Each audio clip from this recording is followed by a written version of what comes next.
A Máquina do Tempo no Pulso. Um guia sobre história, colecionismo e escolha do relógio ideal. Pesquisa e organização, Daniel Coriolano. Prefácio. Relógios são testemunhas da história humana, da disciplina dos monges medievais que rezavam as horas canônicas, até os engenheiros contemporâneos que calibram movimentos capazes de vencer a gravidade.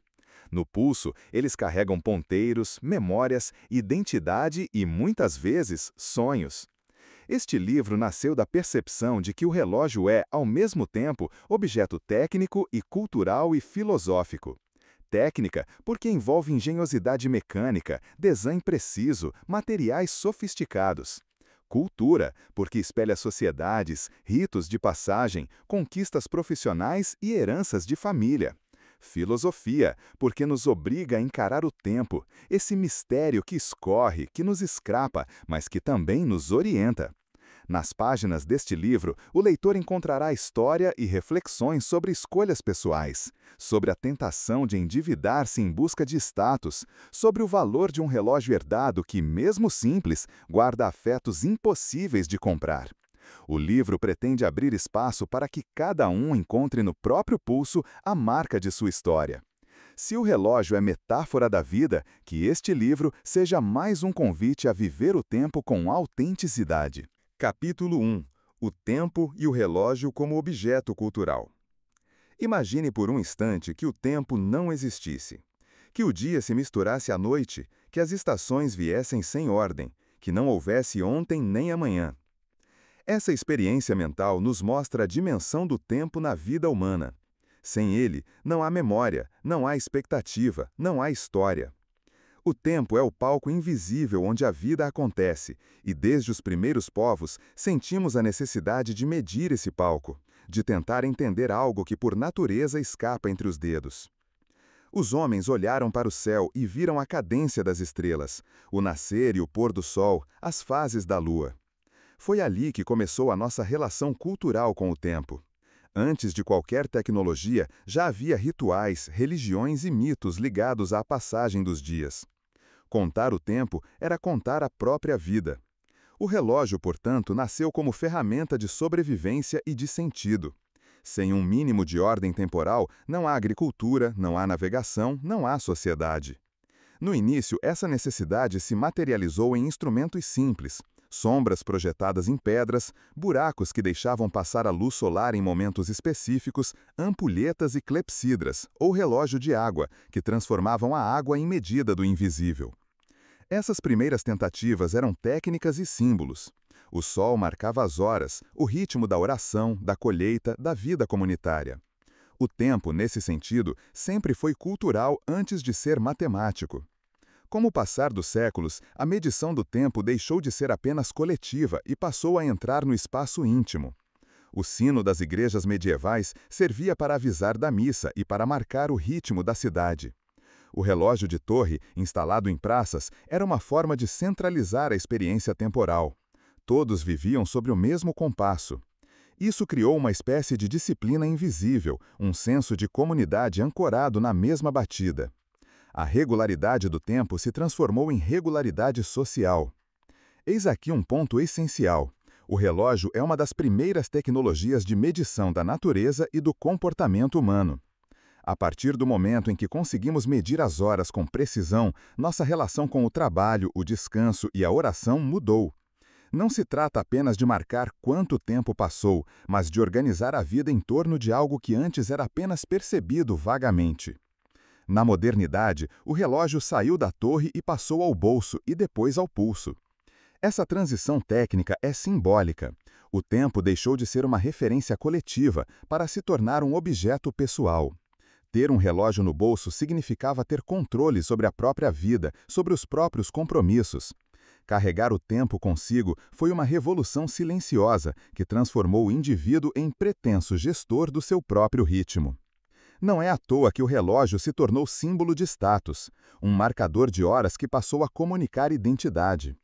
O modelo que você escolhe revela se prefere a tradição ou a inovação, se valoriza a precisão ou a estética, se busca funcionalidade ou distinção social. O relógio no pulso comunica simbolicamente quem você pensa ser. Mas a dimensão cultural vai além da ostentação.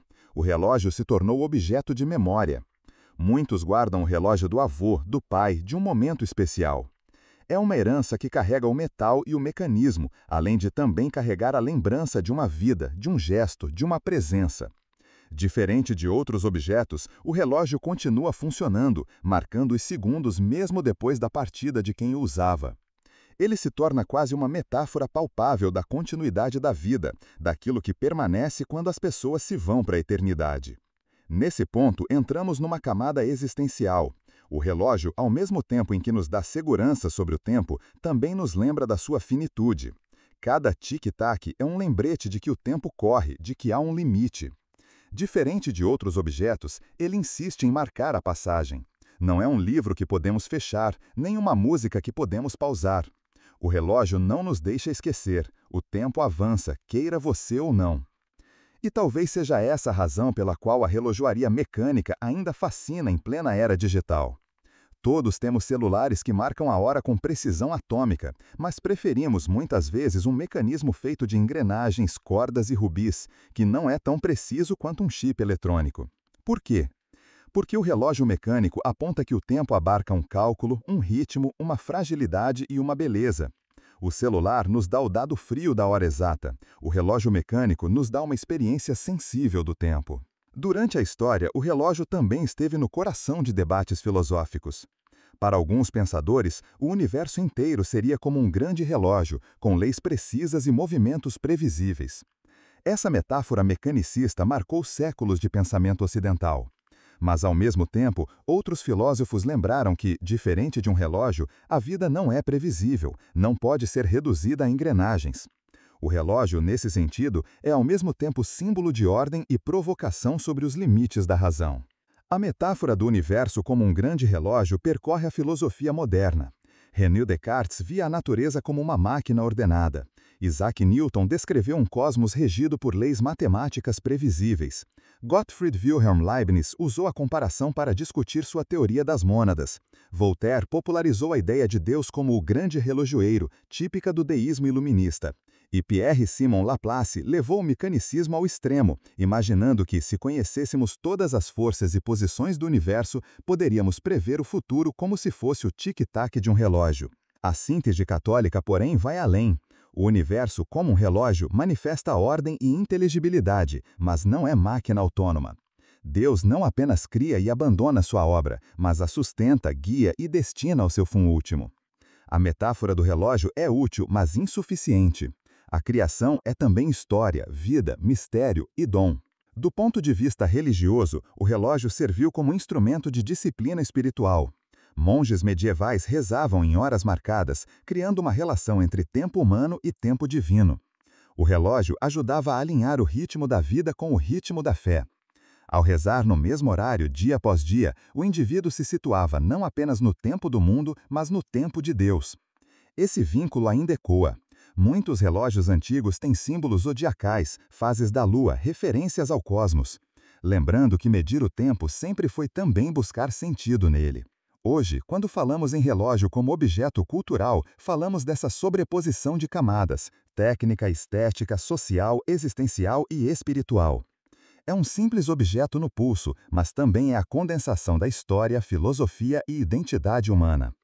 Por isso, ao começar nossa jornada de estudos, precisamos fixar uma ideia central. Compreender um relógio não é apenas compreender engrenagens ou marcas de luxo.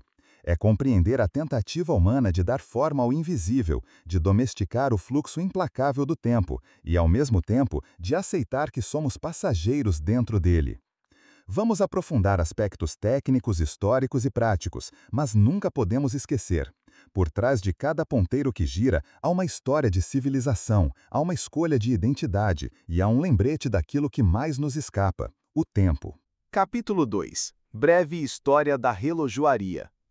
Para entendermos o relógio no pulso de hoje, precisamos viajar milhares de anos atrás, quando medir o tempo era questão de sobrevivência. O homem antigo não tinha ponteiros nem engrenagens, mas tinha o céu. Fui olhando para as sombras e os astros que surgiram os primeiros instrumentos. O relógio de sol talvez seja o mais famoso. Uma haste fincada no chão projetava sua sombra, e conforme o Sol se movia, era possível saber a hora aproximada. Simples, engenhoso, mas limitado. Afinal, como medir o tempo em dias nublados ou à noite? A resposta veio com a água. A clepsidra, ou relógio de água, foi usada por egípcios, gregos e romanos. A ideia era controlar o fluxo de água entre os recipientes, transformando o gotejar em marcação do tempo. Não era perfeita, porque a velocidade dependia da temperatura e da pressão, mas já trazia uma noção de continuidade. Interessante notar, em tribunais gregos, por exemplo, a clepsidra servia para limitar discursos. O tempo de fala era literalmente medido pela água que escorria. Aqui vemos um traço cultural importante. O tempo já não era apenas algo a contemplar, mas também algo a administrar, ou administrar-se no tempo. Com o passar dos séculos, outras soluções apareceram. A ampulheta, com seus grãos de areia deslizando entre duas câmaras, tornou-se símbolo universal da passagem do tempo. Era prática para navegações, já que não dependia de luz ou clima, mas ainda havia limitações. Não permitia a precisão fina, nem registro contínuo. O grande salto viria com a invenção dos relógios mecânicos. Por volta do século XIV, nas cidades europeias, surgem os primeiros relógios de torre. Eram enormes, pesados, movidos por pesos e engrenagens e não tinham ponteiros, apenas badalos que tocavam as horas. A principal função não era a exatidão, mas a disciplina coletiva. O sino marcava quando trabalhar, rezar ou descansar. A precisão ainda era rudimentar, mas pela primeira vez o tempo deixou de depender dos astros ou da água. Estava agora nas mãos da engenharia.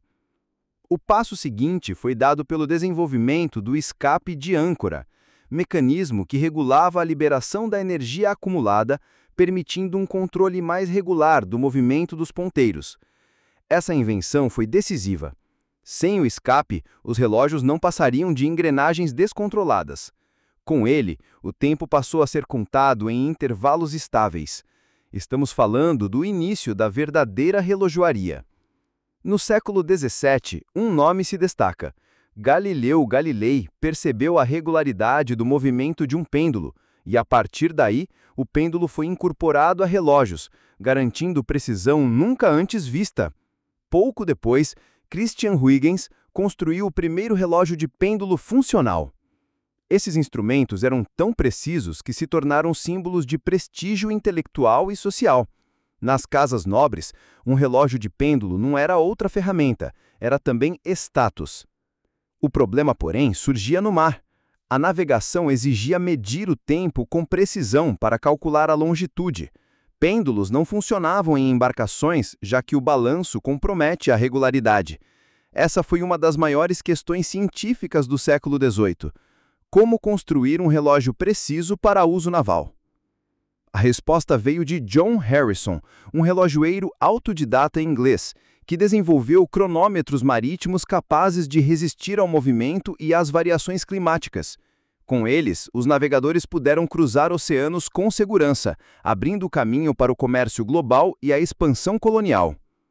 No século XIX, a miniaturização avançou. O relógio de bolso tornou-se acessório indispensável de cavalheiros e trabalhadores. Marcar a hora passou a ser parte da vida cotidiana, reforçando disciplina e pontualidade, especialmente nas cidades industriais. Era a era do trem, e sem horários exatos, os acidentes eram frequentes. O relógio era a infraestrutura da modernidade. No início do século XX, ocorre outra virada, o relógio de pulso. Embora já existissem versões femininas, foi durante a Primeira Guerra Mundial que soldados perceberam sua utilidade prática. Olhar o tempo no pulso era mais rápido do que sacar o relógio do bolso. A guerra acelerou essa transição, e após 1918, o relógio de pulso se tornou padrão masculino também. É comum a confusão sobre quem inventou o relógio de pulso. Tecnicamente, o primeiro registro é de 1814, quando Carolina Murat, irmã de Napoleão Bonaparte, encomendou a Abraham Louis Breguet um relógio de pulso, ainda entendido como joia feminina. Já o Cartier Santos Dumont criado em 1904 a pedido do aviador brasileiro, foi o primeiro modelo masculino pensado como um instrumento prático. Em outras palavras, Breguet inaugurou o relógio de pulso como ornamento. Cartier e Santos Dumont inauguraram o relógio de pulso como instrumento. O primeiro relógio de pulso de que se tem notícia foi encomendado em 1814 por Carolina Murat, irmã de Napoleão Bonaparte, ao mestre Abraham Louis Breguet. Durante décadas, o relógio de pulso permaneceu associado principalmente ao universo feminino, sendo visto como joia mais do que como um instrumento. A mudança começou no início do século XX, quando Alberto Santos Dumont, pioneiro da aviação, pediu a Louis Cartier um relógio que lhe permitisse consultar as horas sem tirar as mãos dos comandos. Assim nasceu, em 1904, o Cartier Santos Dumont, um dos primeiros modelos masculinos concebidos como um instrumento prático. A Primeira Guerra Mundial consolidaria essa transição. Soldados descobriram que o pulso era lugar mais funcional do que o bolso, e o relógio deixou de ser adorno para tornar-se instrumento indispensável para homens em ação. Por décadas, a relojoaria mecânica reinou absoluta. Mas então veio o choque, o quartzo. Em 1969, a Seiko lançou o Astron, primeiro relógio de quartzo de pulso. Em vez de engrenagens, usava a vibração estável de um cristal de quartzo energizado por corrente elétrica. O resultado era uma precisão muito superior e custo de produção menor. Essa revolução abalou a indústria suíça. Muitas marcas tradicionais faliram, incapazes de competir com a exatidão e o preço dos japoneses. Foi a chamada crise do quartzo. A partir da década de 1980, no entanto, ocorre o renascimento da relojoaria mecânica. Como aconteceu com o vinil na música, o relógio mecânico passou a ser visto não apenas como ferramenta, mas como objeto de arte, tradição e identidade. Se o quartzo oferecia eficiência, a mecânica oferecia alma. Marcas suíças como Rolex, Patek Philippe e Audemars Piguet reposicionaram seus produtos não como simples instrumentos de tempo, mas como peças de luxo, herança e engenharia sofisticada. Esse renascimento foi tão forte que hoje, no século XXI, vivemos uma convivência curiosa. Por um lado, temos relógios atômicos, smartwatches, precisão digital absoluta. Por outro, os ateliês suíços e alemães continuam fabricando mecanismos manuais que exigem dias de trabalho artesanal para serem montados. O paradoxo é fascinante. Nunca precisamos tão pouco de um relógio mecânico, mas nunca desejamos tanto tê-lo. A história da relojoaria não se resume a avanços técnicos. É também a história da relação humana com o tempo. Do sol às engrenagens, do pêndulo ao quartzo, cada invenção mediu segundos, mas também refletiu valores, elevando ao patamar de arte e engenho o esforço de construir instrumentos que acompanhassem o avanço da própria civilização. Capítulo 3. Anatomia de um relógio.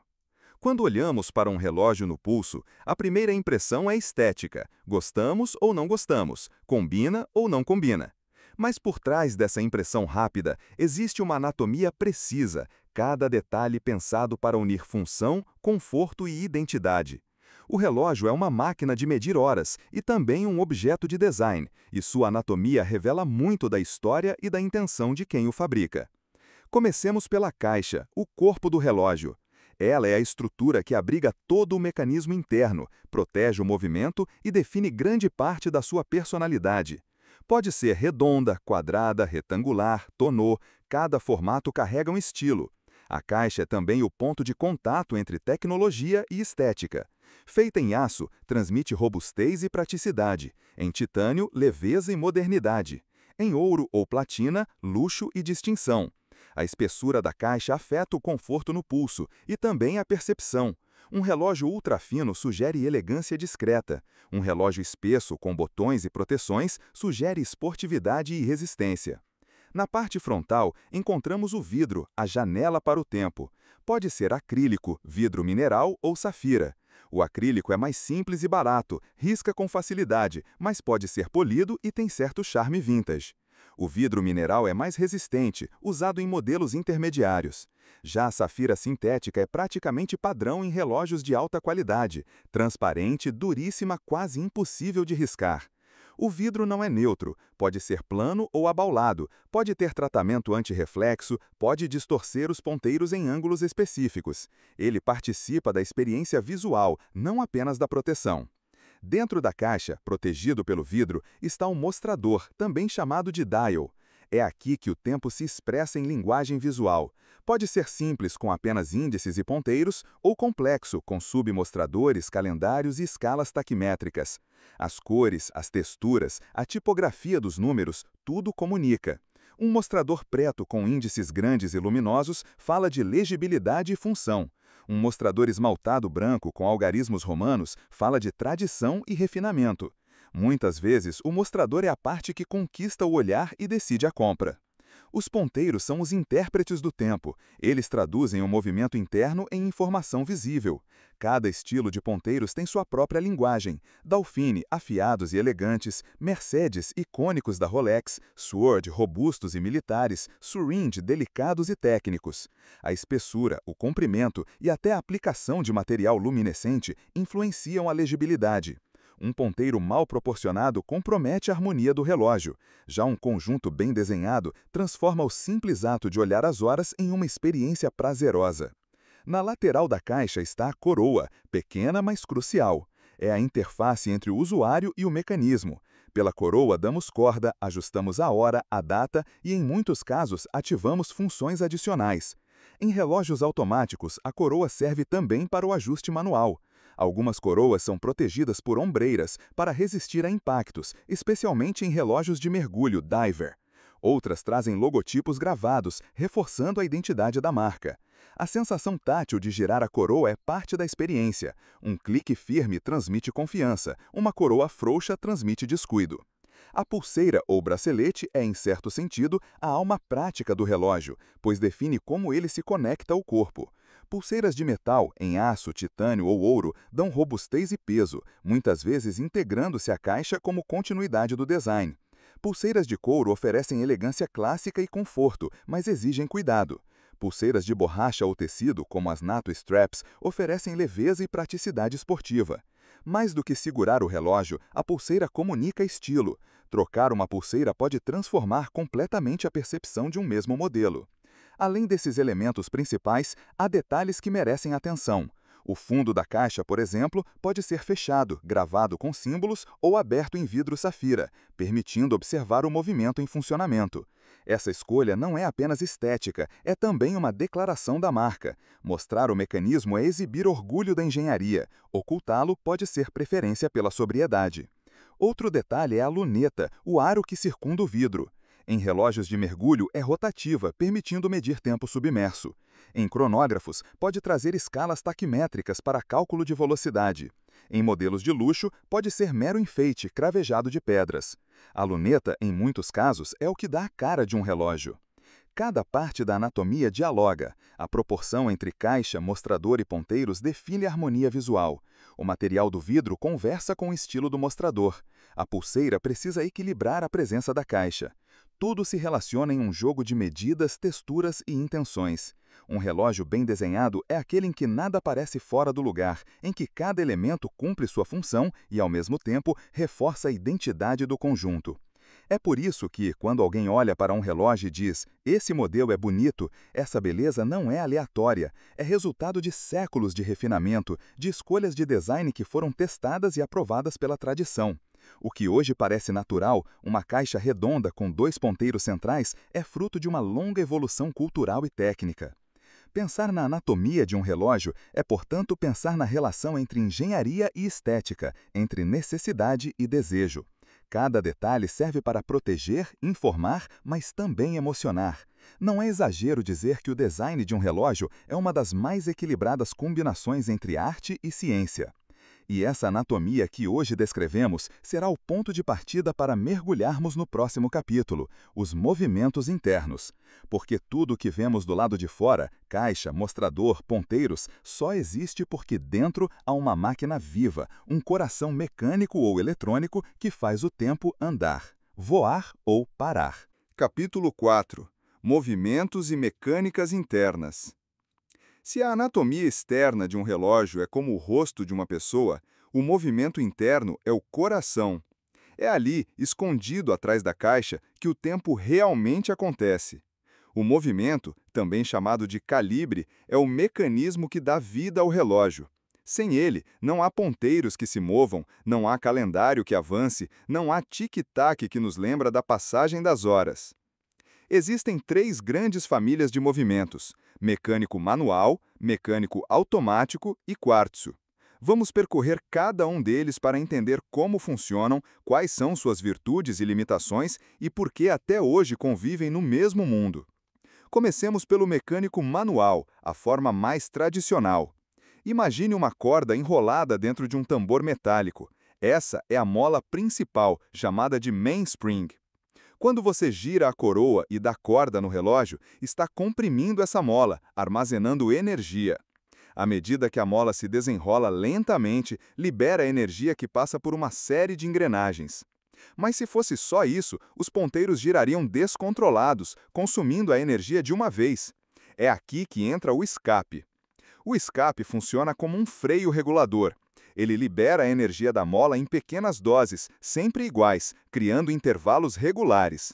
Imagine uma roda d'água em que a água cai de balde em balde, em vez de despejar tudo de uma vez. Essa regularidade é o que transforma a energia contínua da mola em pulsos de tempo.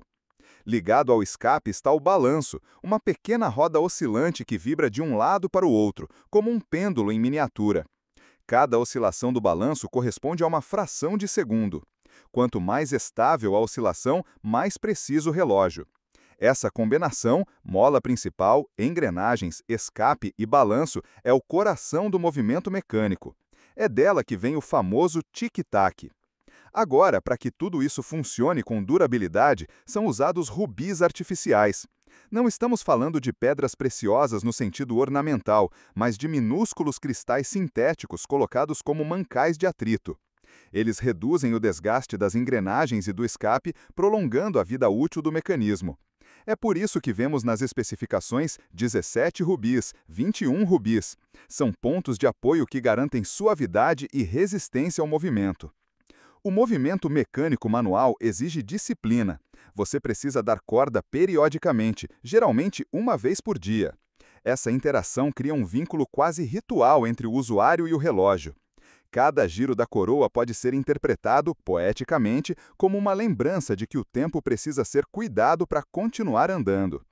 Depois vem o movimento mecânico automático, uma evolução natural. Aqui, a mola principal não precisa ser carregada manualmente todos os dias, porque existe um rotor, uma pequena massa semicircular que gira livremente com o movimento do pulso. Cada vez que você mexe o braço, o rotor oscila e transmite energia à mola principal, mantendo-a sempre carregada. É como se o relógio se alimentasse do seu próprio corpo. Isso transformou o hábito de dar corda em uma exceção, já que basta usar o relógio regularmente para que ele continue funcionando. Apesar dessa praticidade, tanto o manual quanto o automático compartilham as mesmas limitações. São sensíveis a choques, campos magnéticos e variações de temperatura. Além disso, mesmo os melhores mecanismos acumulam desvios diários, alguns segundos a mais ou a menos. É aqui que entra o rival tecnológico. O movimento de quartzo, lançado em 1969, mudou tudo. Em vez de engrenagens e balanço, ele usa um cristal de quartzo ligado a uma bateria. Quando a corrente elétrica atravessa o cristal, ele vibra em uma frequência extremamente estável, 32.768 vezes por segundo. Essa vibração é convertida em impulsos elétricos regulares, que movem um pequeno motor passo a passo, girando os ponteiros.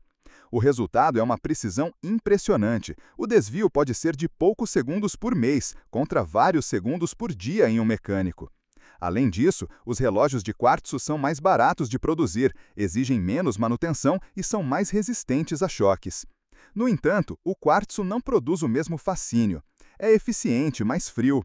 Não há tic-tac audível, não há ponteiros deslizando suavemente, não há engrenagens a mostrar orgulho de engenharia. Alguns alegam que é como comparar um texto escrito à mão com uma impressão digital. Ambos comunicam, mas um carrega alma, o outro função. Mas talvez essa seja uma visão romântica demais. Além dos movimentos básicos, temos as complicações.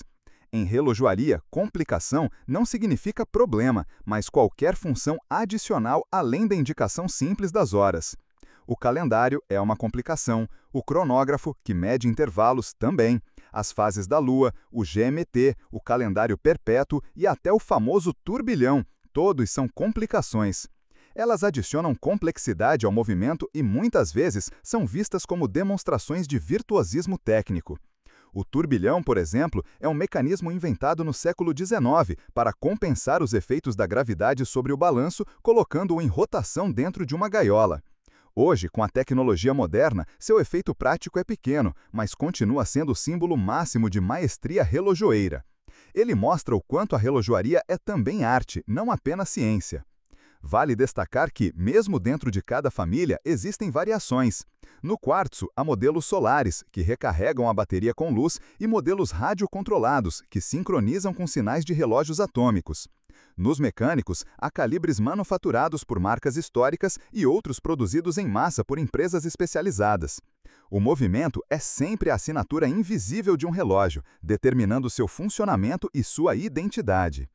Quando você compra um relógio, está comprando também uma filosofia de tempo. Se escolhe um mecânico manual, assume o compromisso de cuidar dele, de dar corda, de aceitar pequenos desvios. Se escolhe um automático, confia que seu próprio movimento o manterá vivo.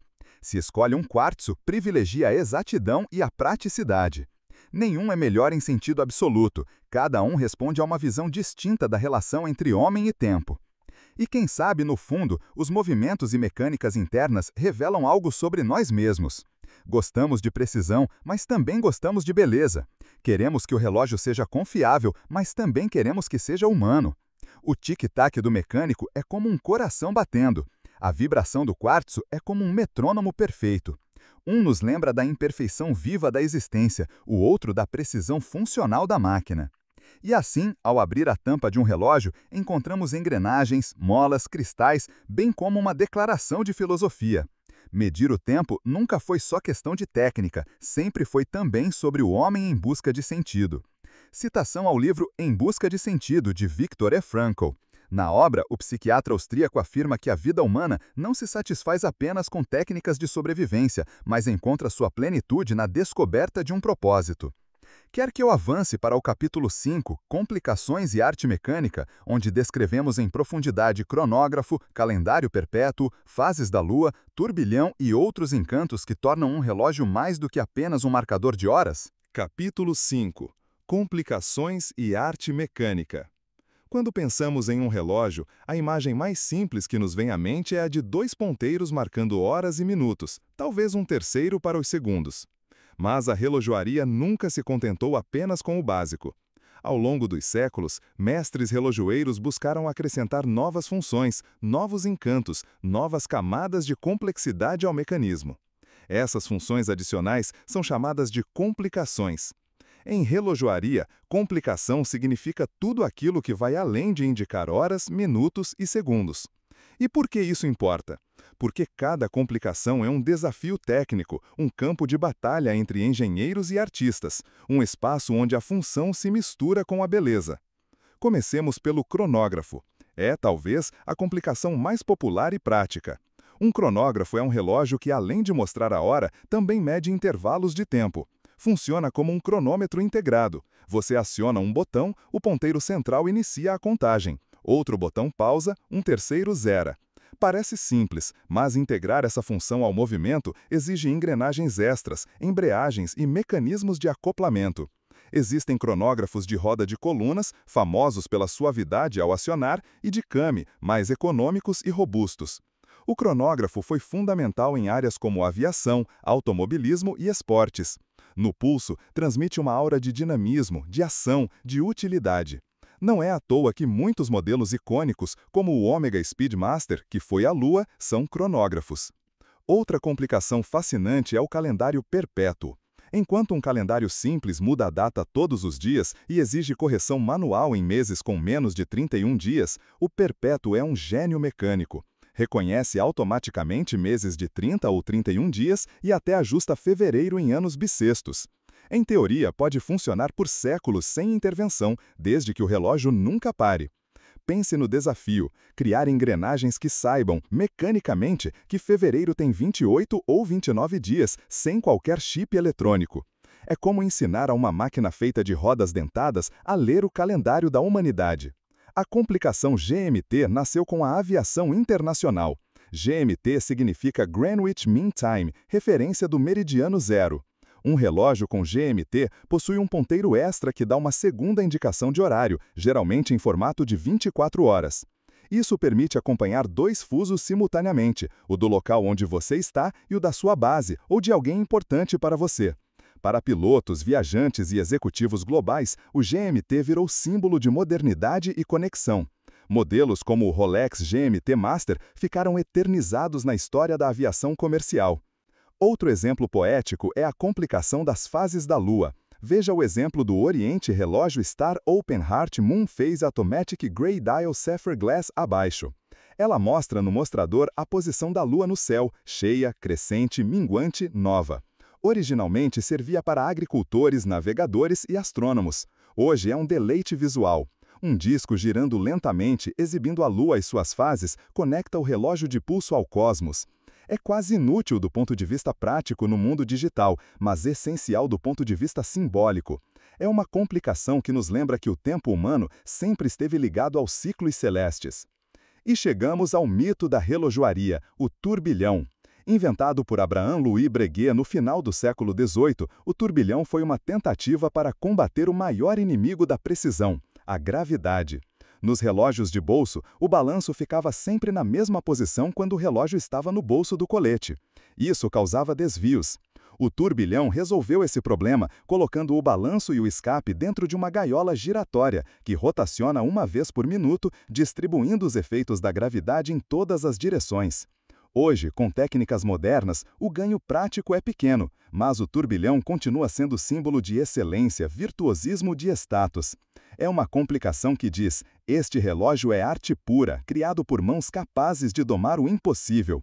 Existem muitas outras complicações: repetição minutos, que toca melodias para indicar as horas ao pressionar um botão, calendário anual, menos complexo que o perpétuo, mas igualmente engenhoso, reserva de marcha, que mostra quanta energia ainda resta na mola. Cada uma delas representa uma conquista histórica e uma afirmação estética. Mas por que as complicações fascinam tanto, mesmo quando não são práticas? Porque elas carregam significado. Quase tudo por aqui é sobre símbolo. O cronógrafo simboliza a aventura. O calendário perpétuo simboliza o triunfo da inteligência humana sobre a ordem do calendário. O GMT simboliza a globalização. As fases da Lua simbolizam poesia e conexão com o cosmos. O turbilhão simboliza o impossível tornado visível. Existem muitas outras complicações: repetição minutos, que toca melodias para indicar as horas ao pressionar um botão, calendário anual, menos complexo que o perpétuo, mas igualmente engenhoso, reserva de marcha, que mostra quanta energia ainda resta na mola. Cada uma delas representa uma conquista histórica e uma afirmação estética. Mas por que as complicações fascinam tanto, mesmo quando não são práticas? Porque elas carregam significado. Quase tudo por aqui é sobre símbolo. O cronógrafo simboliza a aventura. O calendário perpétuo simboliza o triunfo da inteligência humana sobre a ordem do calendário. O GMT simboliza a globalização. As fases da Lua simbolizam poesia e conexão com o cosmos. O turbilhão simboliza o impossível tornado visível. Cada complicação é também uma narrativa. Quando você usa um relógio com calendário perpétuo, carrega no pulso não apenas a data, mas uma história de séculos de engenheiros tentando traduzir o calendário gregoriano em engrenagens. Quando olha para um cronógrafo, lembra-se de pilotos, corridas, missões espaciais. O relógio se torna um marcador de tempo e uma espécie de guardião de histórias. E aqui está o ponto crucial: complicações são demonstrações de arte mecânica. São o lugar onde a relojoaria mostra seu lado mais humano, a busca pelo supérfluo, que no fundo revela nossa vontade de beleza. Porque ninguém precisa de um turbilhão para viver, mas ao contemplá-lo girando, sentimos a mesma admiração que sentimos diante de uma obra de arte. No mundo atual, em que qualquer celular mostra a hora, a função das complicações é ainda mais clara. Elas não competem com a praticidade, mas com a emoção. São símbolos de gosto, de fascínio pela técnica. São pontes entre a necessidade e a estética, entre a ciência e a poesia. Portanto, quando falamos de complicações, estamos falando do auge da relojoaria. Cada uma delas é como uma sinfonia dentro de um mecanismo minúsculo. E quando olhamos para o pulso e vemos as horas, a lua, a data, um cronógrafo ou até um turbilhão, estamos vendo o engenho humano levado ao limite. Capítulo 6. Materiais e Design. Um relógio é também um objeto que veste o corpo, comunica a identidade e desperta sensações. E muito dessa experiência vem dos materiais e do design. A escolha do metal, da cor, da textura, do estilo do mostrador e da pulseira influencia a durabilidade do relógio e diz sobre quem o usa. Comecemos pelo aço inoxidável. É, sem dúvida, o material mais usado na relojoaria moderna. Por quê? Porque combina resistência, durabilidade e preço relativamente acessível. O aço não oxida facilmente, suporta impactos e, ao ser polido ou escovado, ganha diferentes personalidades. Ele pode parecer elegante em um relógio de vestir fino ou robusto em um relógio esportivo de mergulho. É um material democrático, serve para quase tudo e por isso se tornou padrão da indústria. Depois temos o titânio, que entrou na relojoaria no século XX. É mais leve que o aço e ainda mais resistente à corrosão. No pulso, transmite leveza surpreendente, quase como se o relógio não estivesse lá. Essa característica faz dele o preferido para relógios esportivos e de aventura. Além disso, o titânio tem um tom acinzentado fosco, que dá uma aura tecnológica, discreta e moderna. Se o aço é clássico e versátil, o titânio é inovador e técnico. A cerâmica também conquistou espaço. É um material quase inarranhável, que mantém sua cor e brilho ao longo do tempo. Diferente do metal, não oxida nem sofre desgaste visível. Relógios em cerâmica podem ser pretos, brancos, azuis, até coloridos, sempre com acabamento sofisticado. A sensação no pulso é diferente, suave, quase sedosa. O único ponto frágil é que, apesar da resistência a riscos, a cerâmica pode quebrar em impactos extremos. Ainda assim, tornou-se sinônimo de modernidade e design arrojado. E, claro, não podemos esquecer os metais preciosos: ouro amarelo, rosa ou branco, platina, às vezes até prata. Aqui, a função ultrapassa a técnica. Usar ouro em um relógio não é questão de resistência, mas de status e tradição. O ouro aquece ao toque, tem peso marcante, brilha de forma única. Relógios em ouro ou platina são declarações de luxo, símbolos de poder e também de herança. Eles não são apenas objetos utilitários, são joias. Para proteger o mostrador, temos o vidro de safira. Não é safira natural, mas sintética, produzida em laboratório. Sua dureza é tal que praticamente não risca, a menos que entre em contato com diamante. A safira é padrão nos relógios de alta qualidade, garantindo que o mostrador continue límpido por décadas. O vidro pode ser plano ou abaulado, com tratamento anti-reflexo, criando efeitos de profundidade e clareza. Falando em design, é aqui que o relógio mostra sua alma. Existem estilos universais que atravessam gerações. O relógio clássico de vestir é discreto, fino, geralmente com mostrador limpo, números romanos ou índice simples, caixa de metal polido e pulseira de couro.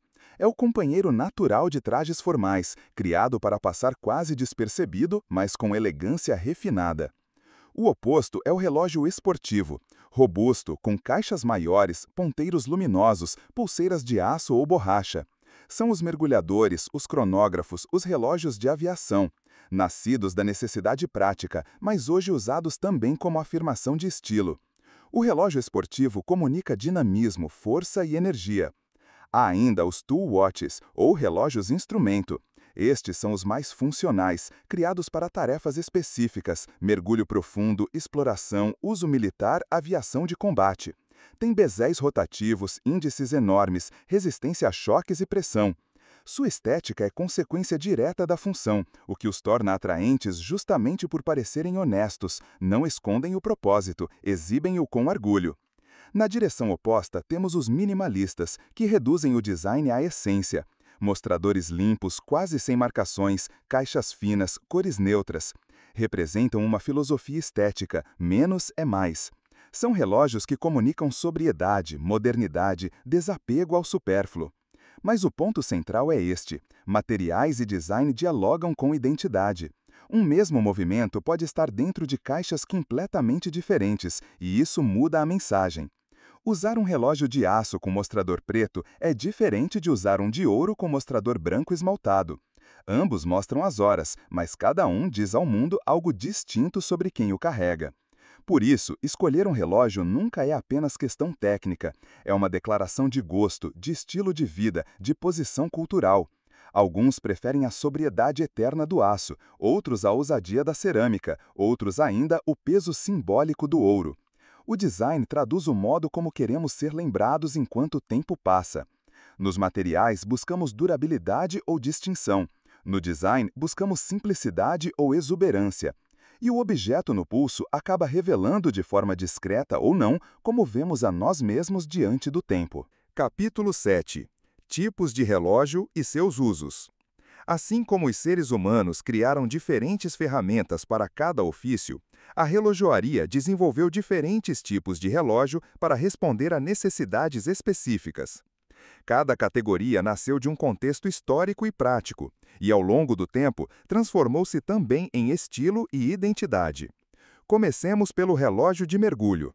Ele nasceu na metade do século XX, quando a exploração submarina começou a se popularizar, tanto em contexto militar quanto civil. O mergulhador precisava de um instrumento confiável para medir o tempo debaixo d'água, já que a quantidade de oxigênio nos cilindros era limitada. Para isso, os relógios de mergulho ganharam 3 características fundamentais: resistência à água, índices e ponteiros luminosos para leitura em ambientes escuros e a famosa luneta rotativa unidirecional, que permite controlar o tempo de imersão sem risco de erro. Marcas como Rolex com o Submariner e Blancpain com o 50 Fathoms estabeleceram o padrão. Hoje, mesmo quem nunca entrou no mar usa relógio de mergulho, porque ele transmite robustez, aventura e confiabilidade. Depois temos o relógio de piloto. Sua origem remonta à Primeira Guerra Mundial e ao início da aviação civil. O cockpit de um avião não era lugar para relógios pequenos e discretos. O piloto precisava de legibilidade máxima, mesmo em condições de turbulência e baixa luz. Por isso, os relógios de piloto têm mostradores grandes, números arábicos bem visíveis, ponteiros de forte contraste e, muitas vezes, funções adicionais, como cronógrafos e escalas de cálculo. O Breitling Navitimer e o IWC Big Pilots são ícones dessa categoria. Mesmo em terra firme, o relógio de piloto comunica liberdade, precisão e ousadia. Os relógios militares, ou Field Watches, nasceram da necessidade de soldados em combate. Durante a Primeira e a Segunda Guerra, o relógio de pulso deixou de ser adorno e se tornou ferramenta essencial. Esses relógios eram simples, pequenos, resistentes e fáceis de ler. Nada de complicações desnecessárias, apenas hora e, às vezes, data. Geralmente com caixas em aço fosco, mostradores pretos e números brancos, transmitiam funcionalidade e discrição. Até hoje, modelos como o Hamilton CAC Field carregam essa herança. Relógios confiáveis, acessíveis, com estética utilitária. No pulso, comunicam disciplina, robustez e sobriedade. Na direção oposta, temos o Dress Watch, o relógio de vestir. Surgiu na alta sociedade para acompanhar trajes formais. Sua principal característica é a discrição elegante. Caixa fina para caber sobre o punho da camisa, mostrador limpo sem elementos chamativos, normalmente em cores neutras. Muitas vezes pulseira de couro, que transmite sobriedade. Marcas como Patek Philippe, Jaeger-LeCoultre e Vacheron Constantin são referências nesse estilo. O Dress Watch não busca impressionar pela robustez, mas pelo refinamento silencioso. Ele é o companheiro natural de eventos sociais, jantares de gala e reuniões formais. Entre o militar e o Dress Watch está o Field Watch, herdeiro direto dos relógios de campanha. São robustos como os militares, mas adaptados para uso cotidiano. Leves, resistentes e extremamente legíveis, são relógios que se adaptam tanto ao campo quanto à cidade. O campo semântico aqui é o da versatilidade. Um Field Watch pode acompanhar um uniforme ou um jeans, sempre comunicando utilidade e confiabilidade. Nos anos 70 e 80, com a chegada da tecnologia, surgiram os relógios digitais. Feitos inicialmente em LED e depois em LCD, mostravam as horas em dígitos numéricos, sem ponteiros. Eram a expressão máxima da modernidade e da praticidade. Funções como cronômetro, alarme, luz noturna e até calculadora transformaram o digital em um canivete suíço do pulso. Modelos como o Casio F91 se tornaram ícones culturais, atravessando gerações. No pulso, o digital comunica praticidade, espírito pop e, muitas vezes, nostalgia. E, finalmente, chegamos ao smartwatch. Ele não nasceu da relojoaria tradicional, mas da eletrônica de consumo. Apple, Samsung, Garmin e outras marcas transformaram o relógio em extensão do smartphone. Hoje, um smartwatch mede batimentos cardíacos, conta passos, recebe mensagens, controla músicas, faz pagamentos. Sua função principal nem é mais mostrar as horas, mas integrar informações da vida digital. Ele reflete um mundo conectado, em que saúde, produtividade e comunicação se misturam no pulso. Cada um desses tipos de relógio responde a uma necessidade original: sobreviver debaixo d'água, pilotar aviões, enfrentar campos de batalha, frequentar jantares formais, ou, no caso do smartwatch, administrar a vida hiperconectada. Mas com o tempo, essas funções se tornaram também estilos. Poucos mergulhadores realmente descem 300 metros com o Submariner, poucos pilotos usam cronógrafos em voo. Ainda assim, usamos esses relógios porque gostamos da história, da simbologia, da identidade que carregam. Ao escolher um relógio, estamos escolhendo também um arquétipo. O mergulhador comunica aventura, o piloto liberdade, o militar robustez, o dresswatch elegância, o digital praticidade, o smartwatch modernidade. Qual história você quer contar no seu pulso? Capítulo 8. Marcas e tradições relojoeiras. Para entender o universo dos relógios, é preciso entender também quem os fabrica. A relojoaria mundial é dominada por grandes grupos empresariais que controlam diversas marcas, cada uma com seu posicionamento de mercado, sua história e sua identidade. É como se fossem famílias aristocráticas da relojoaria. Por fora parecem concorrentes, mas por dentro pertencem ao mesmo clã. Além desses conglomerados, existem também marcas independentes, que preservam identidade própria e muitas vezes alcançam status de lenda. Vamos organizar esse panorama a partir dos grupos: Swatch Group, Richemont, Seiko, Citizen, Rolex/Tudor, LVMH, Kering, além dos independentes de peso como Patek Philippe, Audemars Piguet, Breitling e também a sempre presente Casio. No fim, falaremos das marcas brasileiras, que mesmo sem a tradição centenária suíça ou japonesa, representam um capítulo interessante na história da relojoaria.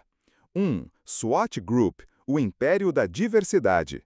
O Swatch Group é o maior conglomerado relojoeiro do mundo. Ele foi criado na década de 1980 como resposta à crise do quartzo, quando a indústria suíça quase faliu diante da concorrência japonesa. O grupo foi responsável por salvar a relojoaria suíça e por reposicioná-la no mercado global. As marcas do Swatch Group cobrem desde o mercado de entrada até o mais alto luxo.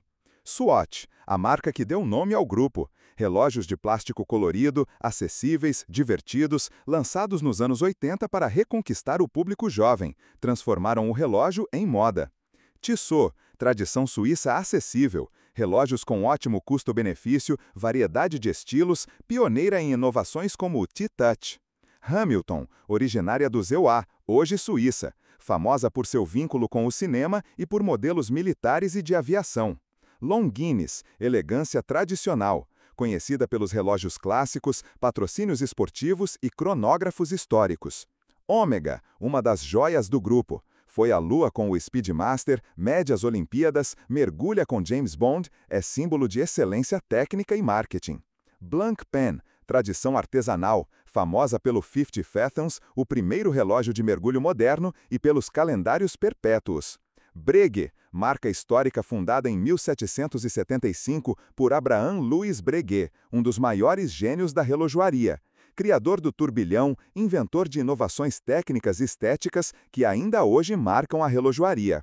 Harry Winston, joalheria de luxo que também fabrica relógios de altíssimo padrão. Glashütte Original e Union Glashütte, marcas alemãs do grupo baseadas na cidade de Glashütte, referência em precisão germânica.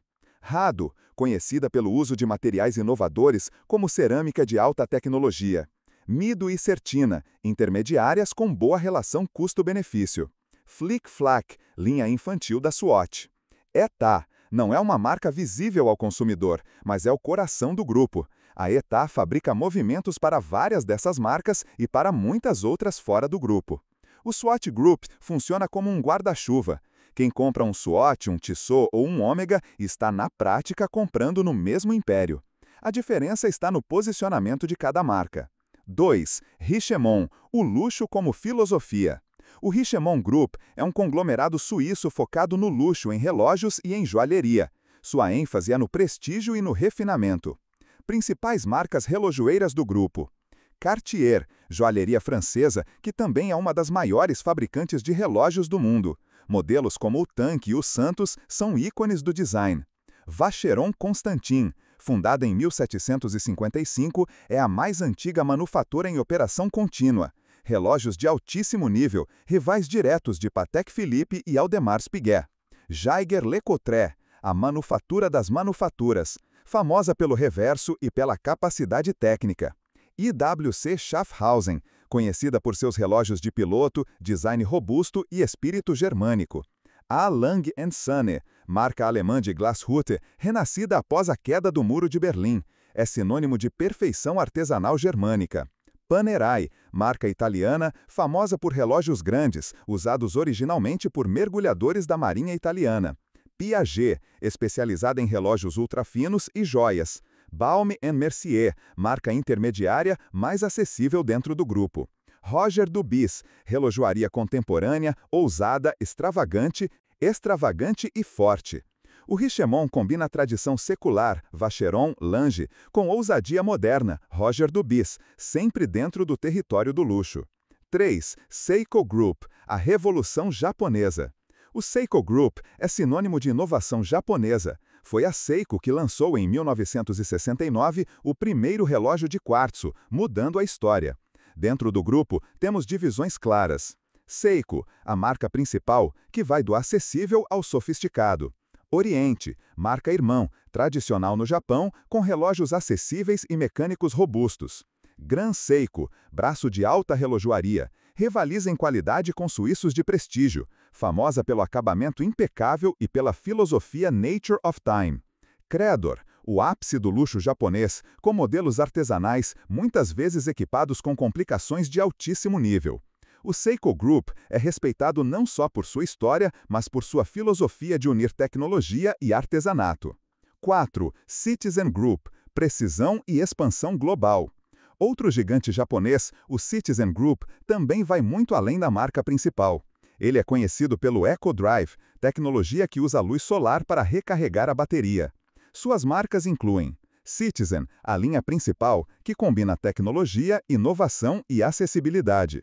Bulova, marca americana adquirida pelo grupo, famosa pelo Actron e pelo uso de ressonância. Frederic Constant, Suíça, voltada ao segmento de luxo acessível, com manufatura própria. Alpina, Suíça, especializada em relógios esportivos. Miyota, fabricante de movimentos que abastece o mercado mundial, semelhante ao papel da ETA no SWAT Group. O Citizen Group mostra como o Japão conquistou não só tecnologia, mas também o respeito da relojoaria suíça. 5. Rolex/Tudor, o império independente. Diferente dos grupos, a Rolex é independente, não pertence a conglomerado algum, e é sozinha a marca mais poderosa da relojoaria mundial. Produz cerca de 1 milhão de relógios por ano, todos certificados como cronômetros. É símbolo de status, robustez e tradição. Ao lado dela está a Tudor, marca irmã, criada para oferecer qualidade Rolex a preços mais acessíveis, usando movimentos terceirizados, embora hoje também tenha calibres manufaturados. Tudor cresceu muito nos últimos anos, sendo vista como alternativa jovem e ousada à Rolex. O segredo da Rolex está em seu marketing, embaixadores e consistência. Modelos como Submariner, Daytona e Datejust permanecem praticamente inalterados há décadas, reforçando a ideia de atemporalidade. 6. LVMH, o grupo da moda no pulso. A LVMH, gigante do luxo que domina moda e bebidas, também investiu na relojoaria. Suas marcas: Tag Heuer, cronógrafos esportivos, automobilismo, forte marketing. Zenith, famosa pelo calibre I, um dos primeiros cronógrafos automáticos. Ômega, conhecida pelo conceito de fusão de materiais, ouro com borracha, cerâmica, carbono. relógios ousados, grandes e de impacto visual. Bulgari, joalheria italiana que se tornou referência também em relojoaria, especialmente pelos modelos ultra-finos octofiníssimo. O grupo LVMH alia a tradição suíça, Zenith, com ousadia moderna, Hublot e Bulgari. 7. Kering Group. O grupo Kering, famoso pela moda Gucci e Saint Laurent, também tentou consolidar um braço relojoeiro. Entre suas marcas estão Ulisses Nardin, relojoaria suíça com tradição marítima. Girard Perregaux, manufatura histórica suíça, famosa pelo turbilhão de 3 pontes. Nos últimos anos, o Kering reduziu investimentos em relojoaria, mas ainda preserva essas marcas como símbolos de prestígio. 9. Independentes de prestígio. Fora dos grupos, algumas casas permanecem independentes e formam a chamada Sainte Trinité da relojoaria. Patek Philippe, talvez a mais prestigiada de todas, cada relógio é uma herança. O slogan resume: você nunca possui um Patek Philippe, você apenas o guarda para a próxima geração. Audemars Piguet, famosa pelo Royal Oak, que revolucionou a relojoaria de luxo esportivo em 1972. Breitling, focada em aviação, cronógrafos robustos e marketing ligado à aventura. 9. Casio, a democracia do tempo. Não pertence a nenhum grupo, mas é impossível falar de relojoaria sem citar a Casio. Fundada no Japão, conquistou o mundo com relógios digitais acessíveis, resistentes e cheios de funções. O Casio F91W é um dos relógios mais vendidos da história. O G-Shock virou ícone de resistência. A Casio mostra que um relógio não precisa custar milhares para ser icônico. 10. Marcas brasileiras. O Brasil também tem tradição. Embora não tenha a mesma fama da Suíça ou Japão, desenvolveu marcas próprias. Tecnos, fundada na Suíça, mas adquirida por brasileiros, tornou-se uma das maiores marcas no mercado nacional. Condor, marca brasileira focada em relógios acessíveis, parte do grupo Tecnos. Séculos, criada na Suíça, mas hoje com presença forte no Brasil. Champion, famosa nos anos 80 e 90 pelo Champion Troca Pulseiras. Oriente Brasil, embora ligada à japonesa Oriente, tem operação independente no país. Essas marcas conquistaram espaço pela acessibilidade, marketing e distribuição. Não têm complicações de alta relojoaria, mas cumprem o papel cultural de democratizar o acesso ao relógio no Brasil. Como entender essa divisão?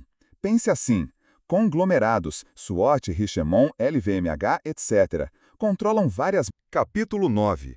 O mercado de relógios e o colecionismo. O relógio também circula em um mercado complexo, que mistura luxo, tradição, investimento e paixão. Entender esse mercado é fundamental para compreender por que um relógio Submariner usado pode valer mais do que quando saiu da loja, por que alguns relógios vintage são disputados em leilões milionários e por que a procedência é tão valorizada quanto a peça em si. 1. O mercado primário, a compra direta. Chamamos de mercado primário a compra do relógio diretamente de uma boutique da marca ou de um revendedor autorizado. É onde o relógio tem preço oficial, definido pela marca. Comprar no mercado primário garante autenticidade, garantia e, muitas vezes, experiência de luxo, atendimento personalizado, eventos exclusivos até listas de espera para modelos desejados. Mas aqui já surge um ponto curioso. Em algumas marcas, como Rolex e Patek Philippe, certos modelos não estão disponíveis para quem entra na loja com dinheiro na mão. O cliente precisa ter histórico de compras, relacionamento com a boutique ou esperar anos em lista. Isso cria escassez e valoriza o produto no mercado seguinte. 2. O mercado secundário, a segunda vida do relógio. O mercado secundário é onde o relógio circula após a venda inicial. Aqui entram joiarias de segunda mão, sites especializados, marketplaces e leilões. Muitos modelos, especialmente os de marcas como Rolex, Audemars Piguet e Patek Philippe, acabam valendo mais usados do que novos, justamente porque a procura é maior que a oferta no mercado primário. Esse fenômeno é semelhante ao de carros esportivos de produção limitada. O que dá valor não é apenas o material ou o mecanismo, mas a escassez controlada e o desejo coletivo. É nesse mercado secundário que o colecionismo floresce, que raridades aparecem e que a noção de procedência se torna crucial. 3. Relógios vintage, cápsulas do tempo. Dentro do mercado secundário, existe o nicho dos relógios vintage, peças com décadas de história.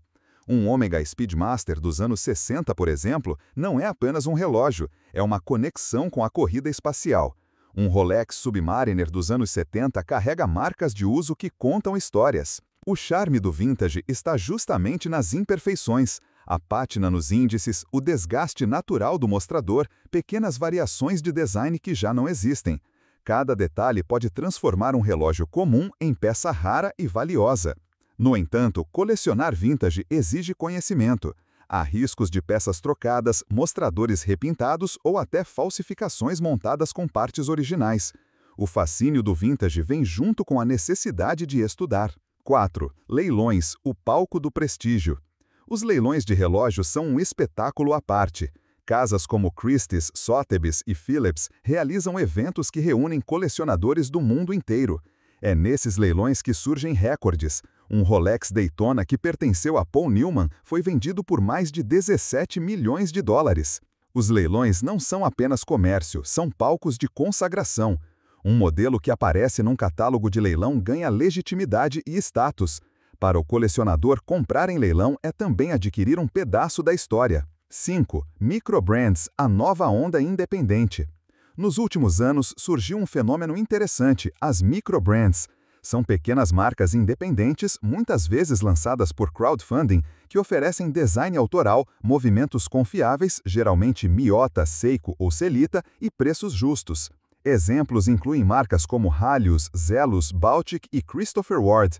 Elas não têm o prestígio histórico dos suíços centenários, mas conquistam um público jovem, entusiasta, que busca algo diferente das grandes casas. Representam uma espécie de contracultura relojoeira, menos marketing, mais autenticidade. 6. Relógio como investimento. Existe uma discussão acalorada. Relógio é investimento? Para alguns modelos, sim. Patek Philippe, Rolex e Audemars Piguet têm peças que valorizam de forma consistente. Um Rolex Daytona de aço comprado há 10 anos hoje vale várias vezes o preço pago. Mas isso não é regra. Na maioria dos casos, relógio é bem de consumo, que perde valor assim que sai da loja. O investimento existe apenas em modelos muito específicos, com procura maior que a oferta ou em edições limitadas. Tratar todo o relógio como investimento é arriscado. O colecionador experiente sabe, o verdadeiro valor está em usar, apreciar, herdar. Se valorizar no futuro, ótimo, mas a motivação central é paixão. 7. Relógio como herança afetiva. Mais do que números, o relógio carrega memória. Um modelo herdado do avô pode valer pouco no mercado, mas muito para a família. Essa dimensão afetiva é central no colecionismo. Marcas como Patek Philippe exploram isso em seus slogans. Você nunca possui um Patek Philippe, você apenas o guarda para a próxima geração. A ideia de transmitir o tempo, literalmente, é poderosa. O relógio se torna relicário do tempo vivido, não apenas medidor do tempo que passa. 8. O risco das falsificações. Onde há valor, há falsificação. O mercado de relógios é um dos mais atacados por falsários. Existem cópias grosseiras, facilmente identificáveis, mas também as chamadas superfakes, falsos tão sofisticados que até especialistas precisam de lupa e laboratório para verificar. O risco maior está no mercado secundário não regulado. Comprar sem certificado, sem caixa, sem nota fiscal, pode significar gastar milhares em uma peça sem valor. Por isso, a palavra-chave é procedência. Saber de onde veio o relógio, quem o vende, se tem histórico de manutenção, se passou por revisão autorizada. Hoje, algumas marcas implementam certificados digitais, baseados em blockchain, para dificultar falsificações. Ainda assim, a regra permanece. Se parece bom demais para ser verdade, provavelmente não é verdadeiro. 9. O colecionarismo, filosofia do tempo no pulso. Colecionar relógios é participar de uma comunidade global que valoriza a história, técnica, design e narrativa. Cada colecionador cria sua própria lógica. Alguns buscam apenas cronógrafos, outros só mergulhadores, outros ainda só peças vintage de uma década. O colecionarismo ensina paciência, esperar a peça certa, estudar, comparar, evitar armadilhas. É um hobby que une razão e emoção, técnica e afeto. Traço. O mercado de relógios é ao mesmo tempo um negócio e uma paixão. Há quem compre pela exclusividade, quem invista na valorização, quem busca apenas estilo e quem coleciona como forma de viver a história. O relógio circula entre o primário e o secundário, entre o vintage e o moderno, entre a peça de moda e a herança eterna. No fim, todo esse mercado só existe porque o relógio é uma metáfora do tempo, e o tempo é o bem mais precioso que temos. Capítulo 10. Como escolher um relógio? Escolher um relógio parece simples. Você entra em uma loja, olha vitrines, gosta de um modelo, paga e sai com ele no pulso. Mas a realidade é muito mais profunda. Relógio é extensão da personalidade, declaração de valores, às vezes investimento, outras vezes herança. É também objeto íntimo, que ficará colado ao seu corpo, marcando silenciosamente o passar do tempo. Por isso, a escolha não deve ser feita apenas com os olhos, mas também com a mente e com o coração. Há critérios objetivos, que garantem conforto, qualidade e durabilidade. E há critérios subjetivos, que dizem respeito à sua identidade, estilo de vida e à mensagem que você deseja transmitir ao mundo. Neste capítulo, vamos costurar os dois aspectos, razão e emoção, técnica e filosofia. 1. Critérios objetivos, a engenharia da escolha. A. Tamanho e proporção. O primeiro ponto técnico é o tamanho. Um relógio não pode parecer desproporcional ao seu pulso. Não se trata de moda passageira, mas de harmonia. O diâmetro da caixa deve dialogar com a largura do punho. Para quem tem punho fino, relógios entre 36 mm e 40 mm tendem a encaixar melhor. Punhos médios suportam caixas de 40 a 42 mm. Punhos largos podem ir de 42 mm a 45 mm. Mas não olhe apenas o diâmetro, a espessura importa tanto quanto. Um relógio de 44 mm pode parecer discreto se for fino, enquanto um de 40 mm pode parecer enorme se for alto e com mostrador aberto. Além disso, observe o lug to lug, a distância de uma ponta de haste. É esse comprimento que realmente determina como o relógio abraça o pulso. Às vezes, um 42 mm com lug to lug curto veste melhor do que um 40 mm com lug to lug longo. B. Materiais. Outro critério objetivo é o material. O aço inoxidável é o mais versátil, resistente, durável, fácil de polir. O titânio é leve, hipoalergênico e transmite modernidade. A cerâmica é quase inarranhável, mas mais frágil a impactos. O ouro e a platina têm peso simbólico, estético, mas também financeiro. O vidro do mostrador também conta. O safira é quase irriscal, enquanto o mineral é mais barato, porém menos resistente. Pulseiras seguem a mesma lógica. Couro para elegância formal, aço para robustez, borracha ou nylon para esportividade. C. Movimento.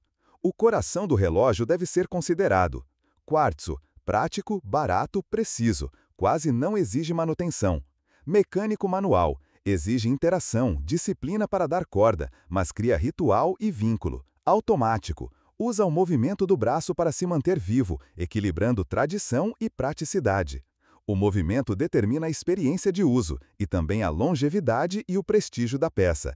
Quem busca tradição colecionável tende ao mecânico, quem busca apenas praticidade, ao quartzo. D. Funções. O relógio precisa entregar o que você realmente usa. Cronógrafo, GMT, calendário perpétuo, fases da lua. A escolha de complicações deve estar alinhada à utilidade real.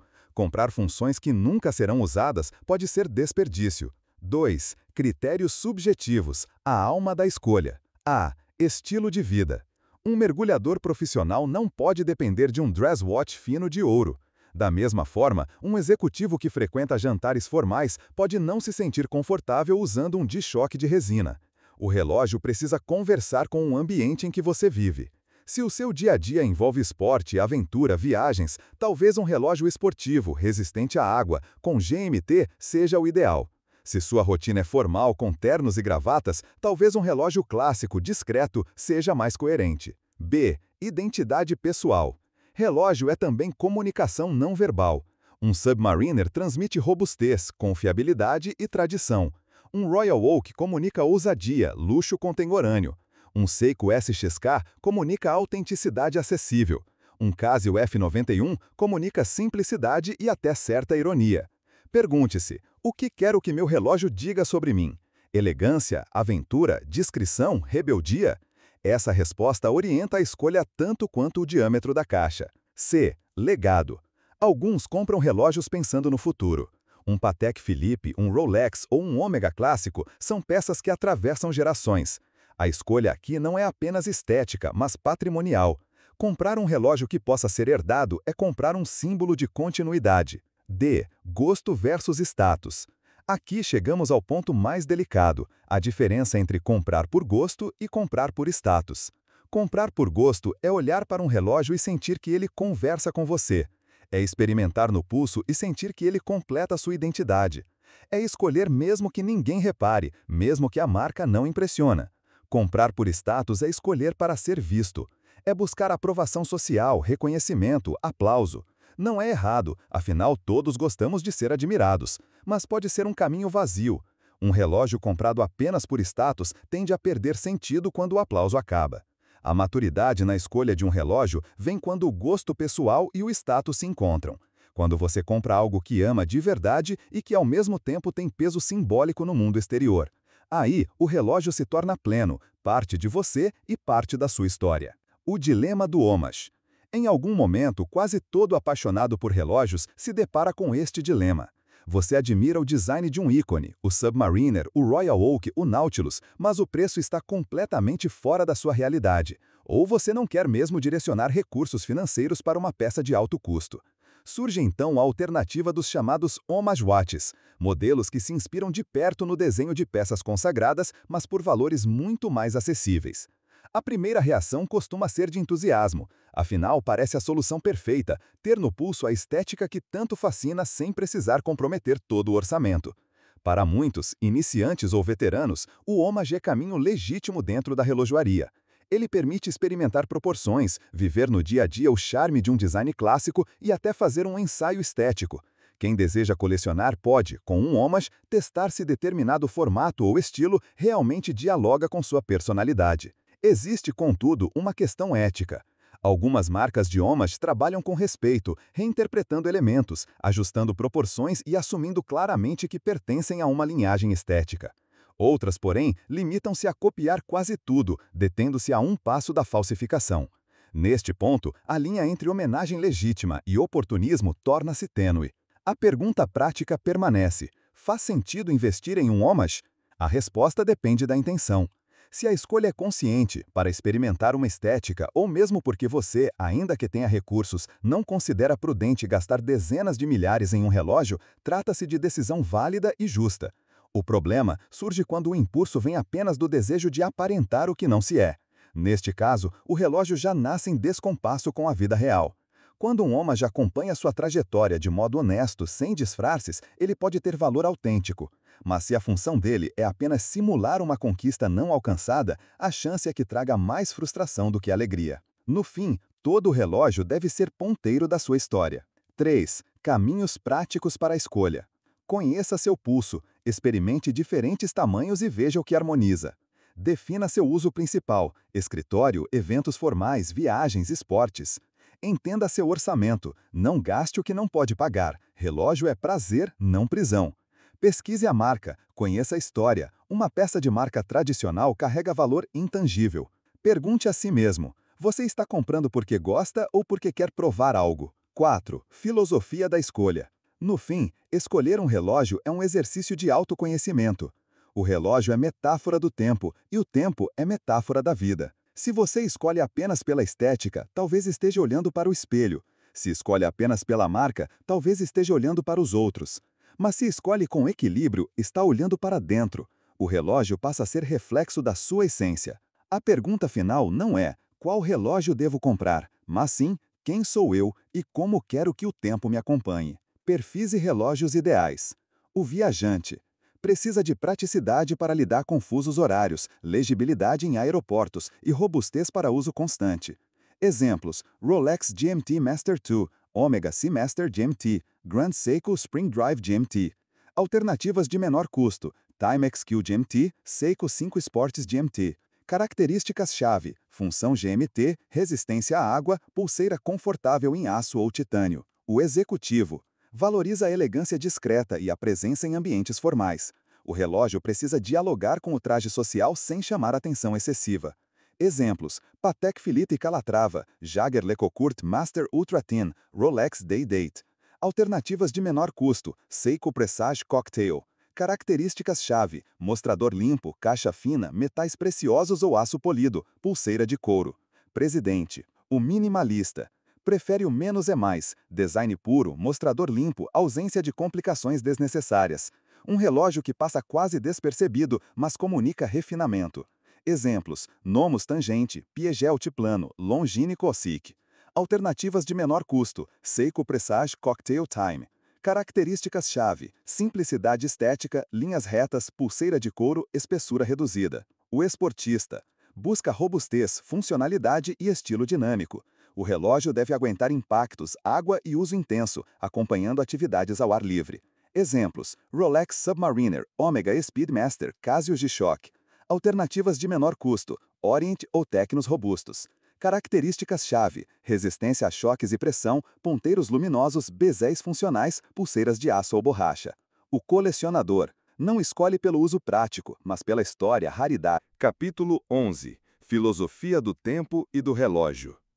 O tempo é a única realidade que não podemos negociar. Ele não se curva, não se atrasa, não se antecipa. Ele simplesmente passa. Somos criaturas moldadas por ele. Nascemos em uma hora, morremos em outra, e entre esses dois instantes, somos arrastados pela corrente invisível que não cessa. O relógio, nesse contexto, é uma ferramenta e uma metáfora viva da nossa condição. Quando olhamos para um mostrador, vemos números, ponteiros e limite. Cada tic-tac informa que segundos não voltam. Não há rewind. A mola que se desenrola dentro de um movimento mecânico é como a vida que se consome. Dia após dia, gastamos energia vital até que seja necessário dar corda novamente, seja dormindo, seja descansando, seja recomeçando. O relógio ensina que o desgaste não é falha, é condição natural de existir. Mas há também a precisão. O relógio busca medir o tempo com exatidão, mas nunca o alcança plenamente. Mesmo o melhor cronômetro atômico, capaz de perder menos de 1 segundo em milhões de anos, não é o próprio tempo, apenas uma tentativa de domesticá-lo. E aqui está a lição. A vida exige precisão, mas nunca perfeição absoluta. Buscamos pontualidade, organização, disciplina, mas sempre com desvios. O relógio nos mostra que o erro mínimo é inevitável e, no entanto, aceitável. Por outro lado, o relógio carrega a marca da eternidade. Pense em um Patek Philippe passado de geração em geração, ou em um Omega Speedmaster que sobreviveu à Lua. O relógio pode atravessar séculos, resistir à morte de quem o usou e continuar marcando horas no pulso de um neto. Embora nossa vida seja finita, há permanência nos símbolos, nos legados, nas memórias. Um relógio herdado traz tempo e histórias condensadas em aço, ouro e engrenagens. E chegamos à metáfora mais forte, o contraste entre a pressa digital e a paciência do mecânico. O relógio digital nos mostra a hora exata, sem poesia, com precisão quase absoluta. É funcional, rápido, pragmático, como a sociedade em que vivemos. Ele reflete a mentalidade imediatista, que exige respostas instantâneas, produtividade sem pausas, controle total. É a lógica da modernidade. Se posso ter tudo agora, por que esperar? Já o relógio mecânico vive em outro ritmo. Seus ponteiros deslizam suavemente, impulsionados por engrenagens que obedecem à oscilação de um balanço. Ele não corre, ele pulsa. Ele exige corda, cuidado, manutenção. Ele falha, atrasa alguns segundos por dia, mas em troca nos dá algo que o digital não oferece, a experiência da paciência. Usar um relógio mecânico é aceitar que a vida não é perfeita, mas bela justamente por isso. É lembrar que nem tudo precisa ser imediato, que há valor em observar, esperar, respirar. O relógio mecânico nos educa para a contemplação. Quem abre a tampa de um fundo transparente e observa um calibre funcionando, percebe engrenagens em harmonia, energia sendo transmitida de mola em mola, rubis reduzindo atrito. É como olhar para uma orquestra silenciosa. Ali está um ensinamento. O tempo é feito de movimentos pequenos, mas coordenados. A vida também. Há uma dimensão espiritual aqui. Durante séculos, a humanidade usou relógios para rezar. As badaladas das torres chamavam para a missa, os mosteiros marcavam as horas canônicas. O relógio não era apenas um objeto técnico, mas um mediador entre o tempo humano e o tempo divino. Ele lembrava que o dia não nos pertence, mas é dádiva. Hoje, mesmo afastados dessa dimensão religiosa, ainda carregamos o eco. O relógio nos lembra de que somos passageiros e de que o tempo é maior que nós. Também há a dimensão filosófico-teológica. A tradição católica recorda que o universo não é apenas um mecanismo cego, como pensava Descartes, mas criação viva sustentada a cada instante por Deus. Ele não é um relojoeiro que dá corda e se afasta, é o Criador que conserva e governa tudo com providência amorosa. Pascal percebeu o abismo da finitude humana diante do infinito, mas a fé mostra que esse infinito não é vazio, é o próprio Deus que chama o homem à comunhão. O relógio, com sua ordem e seu ritmo, pode sugerir a beleza da criação, mas só em Cristo o tempo encontra sentido, pois nele o Eterno entrou na história para conduzir o homem ao seu destino último. E ainda a metáfora do desgaste. Todo relógio precisa de manutenção. Lubrificação, ajustes, limpeza. Sem isso, trava, perde ritmo, morre. A vida humana também exige revisões, descanso, silêncio, cuidado com o corpo e a alma. Não podemos funcionar sem manutenção. Ignorar isso é viver até quebrar. O relógio nos lembra que o tempo precisa ser cuidado tanto quanto vivido. Agora, vejamos a dimensão cultural. O relógio é também status, identidade e símbolo social. Mas mesmo aqui há filosofia. Quando alguém escolhe usar um G-Shock, comunica resistência, praticidade e reverência. Quando outro escolhe um Rolex, comunica tradição, sucesso, conquista. Quando outro ainda escolhe um Seiko mecânico simples, comunica autenticidade, amor pela essência. O relógio é sempre metáfora do que o indivíduo acredita ser. E no contraste entre o digital e o mecânico está também o contraste entre duas visões de mundo. O digital reflete a lógica do controle absoluto, medir batimentos, contar passos, receber notificações. Ele transforma o pulso em extensão do smartphone. Já o mecânico reflete a lógica do mistério, não mede tudo, não explica tudo, mas transmite beleza e tradição. Um simboliza a pressa de viver, o outro simboliza o cuidado de viver. No fim, ambos podem coexistir. Há dias em que precisamos da objetividade do smartwatch e dias em que precisamos da poesia de um mecânico. A verdadeira sabedoria está em reconhecer qual momento pede qual instrumento. Um relógio, portanto, marca nossos compromissos e nossas falhas, marca nossas conquistas e nossa mortalidade. A vida é feita de segundos que não voltam, mas se bem vividos, podem deixar marcas que ultrapassam nossa passagem. Capítulo 12. O futuro da relojoaria. O relógio atravessou séculos como arte, ciência, símbolo e herança. Agora, no século XXI, enfrenta um desafio novo: sobreviver em um mundo em que ninguém precisa de um relógio para saber as horas. O celular, sempre presente no bolso, cumpre essa função com precisão atômica. O smartwatch no pulso vai além, mede batimentos, envia mensagens, alerta sobre reuniões, lembra de beber água. O que resta então para a relojoaria tradicional? A resposta não está apenas em tecnologia, mas em filosofia, cultura e identidade. O futuro da relojoaria é, ao mesmo tempo, digital e mecânico, prático e poético, imediato e eterno. 1. A ascensão dos smartwatches, o relógio como extensão do corpo digital. Nos últimos 10 anos, os smartwatches se consolidaram como a maior revolução do pulso desde a invenção do quartzo em 1969. O Apple Watch, lançado em 2015, sozinho vendeu mais unidades por ano do que toda a indústria suíça somada. Essa comparação é brutal, mas reveladora. O consumidor médio busca funcionalidade imediata. O smartwatch não é um relógio no sentido clássico. Ele é um hub de informações, uma miniatura do smartphone preso ao corpo. Ele acompanha passos, sono, calorias, frequência cardíaca, oxigenação do sangue. Integra aplicativos, envia mensagens, responde ligações. É um assistente digital permanente, transformando o pulso em interface tecnológica. Isso redefine o conceito de relógio. Se antes o relógio era apenas marcador de tempo, agora ele é gestor da vida. E para milhões de pessoas, esse é o relógio do futuro. Mas há um paradoxo. A cada 2 ou 3 anos, o smartwatch fica obsoleto. Ele precisa ser atualizado, substituído, trocado. Ele pertence à lógica da tecnologia de consumo, não da herança. O smartwatch é descartável. 2. O contra-ataque da relojoaria mecânica, tradição em tempos líquidos. Enquanto os smartwatches se expandem, as marcas tradicionais de alta relojoaria seguem firmes. Por quê? Porque oferecem algo que a lógica digital não pode copiar: eternidade, ritual e identidade. Um Rolex Submariner de 1970 ainda funciona perfeitamente em 2025 e continuará funcionando em 2070, desde que revisado. Um Patek Philippe pode atravessar gerações, carregando memórias familiares. Um Grand Seiko Spring Drive combina artesanato e inovação de forma que nenhum chip consegue imitar.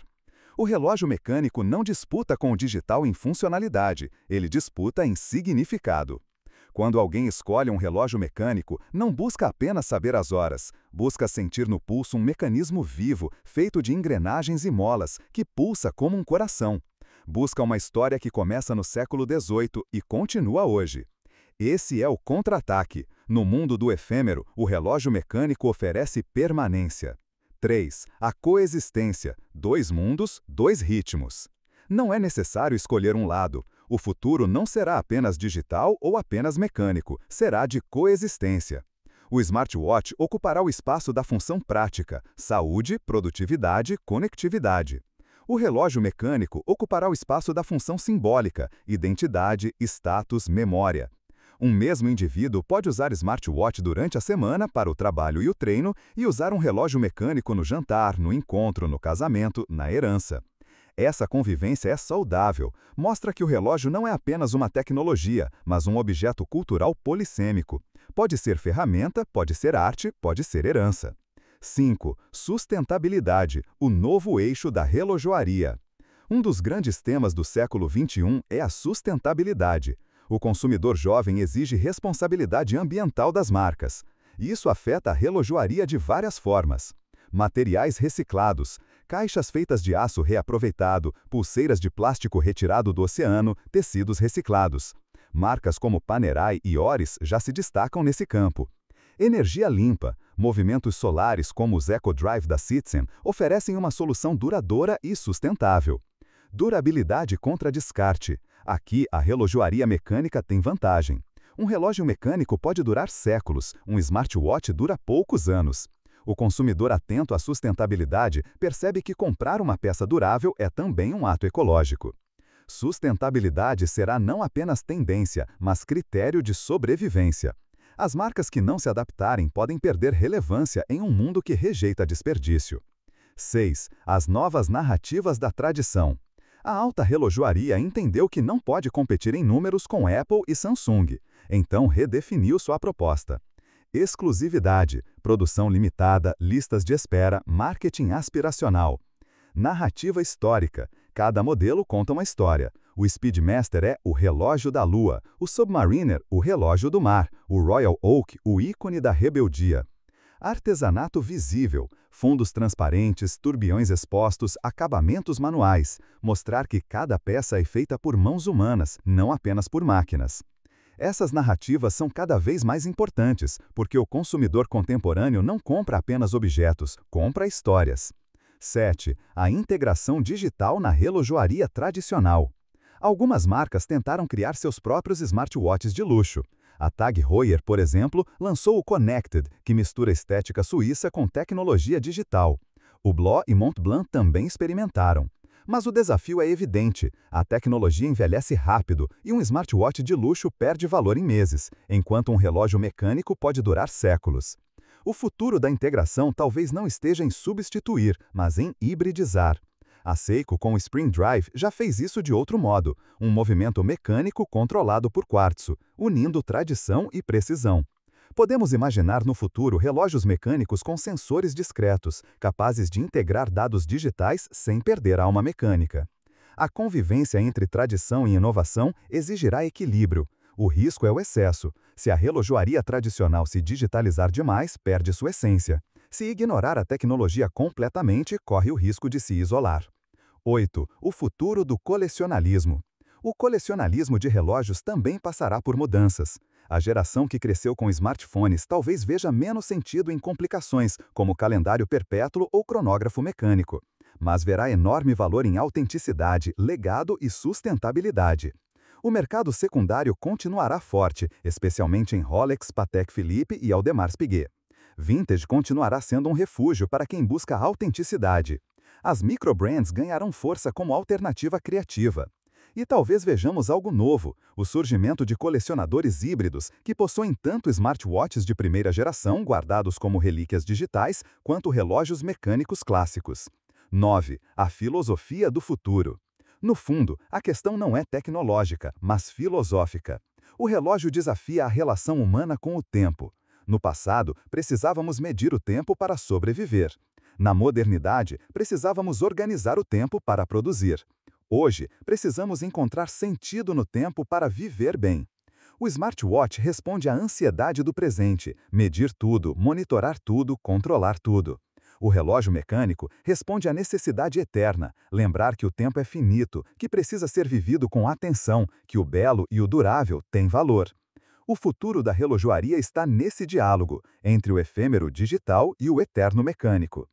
Aspas, o relógio sobreviverá, porque já deixou de ser apenas um marcador de horas e hoje é arte, cultura, símbolo e herança. Marcos Satens nessa crônica. No século XXI, veremos smartwatches dominando a função prática, saúde, comunicação, produtividade. Relojoaria mecânica preservando a função simbólica, identidade, status, legado. Sustentabilidade como critério central, durabilidade contra descarte, materiais reciclados, movimentos solares. Narrativas como diferencial, história, exclusividade, artesanato. Coexistência como regra, o mesmo indivíduo alternará entre o smartwatch e mecânico conforme a ocasião. Enquanto houver homens e mulheres buscando sentido para sua existência finita, haverá relógios para lembrá-los no pulso, que cada segundo importa. Capítulo 13. O fim da leitora e o começo da contemplação mais profunda. Chegamos ao fim desta jornada. Do primeiro capítulo até aqui, percorremos a história, a anatomia, os movimentos, as complicações, os materiais, os tipos, as marcas, o mercado, a filosofia e até o futuro da relojoaria. Foi uma viagem que começou na necessidade humana de medir o tempo e terminou no mistério de como, em plena era digital, ainda insistimos em amar relógios. Agora é hora de costurar tudo, de compreender, em síntese, por que ainda vale a pena usar, estudar e amar relógios. 1. O relógio como testemunha da civilização.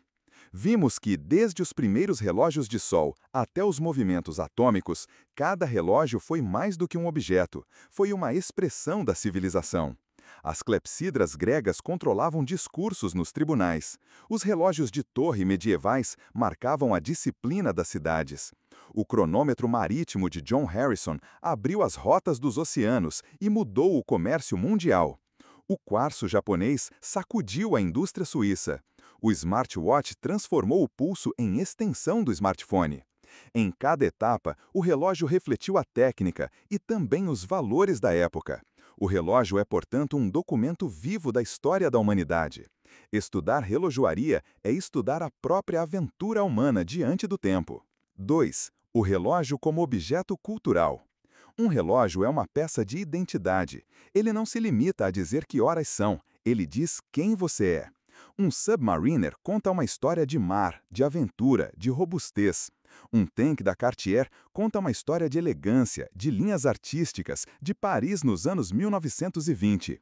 Um Casio F91W conta a história da democratização do tempo, da praticidade acessível. Mesmo os relógios de moda têm sua função, permitem que o tempo seja comunicado como estilo. O pulso se torna palco de uma narrativa pessoal. Amar relógios é, portanto, amar linguagens silenciosas.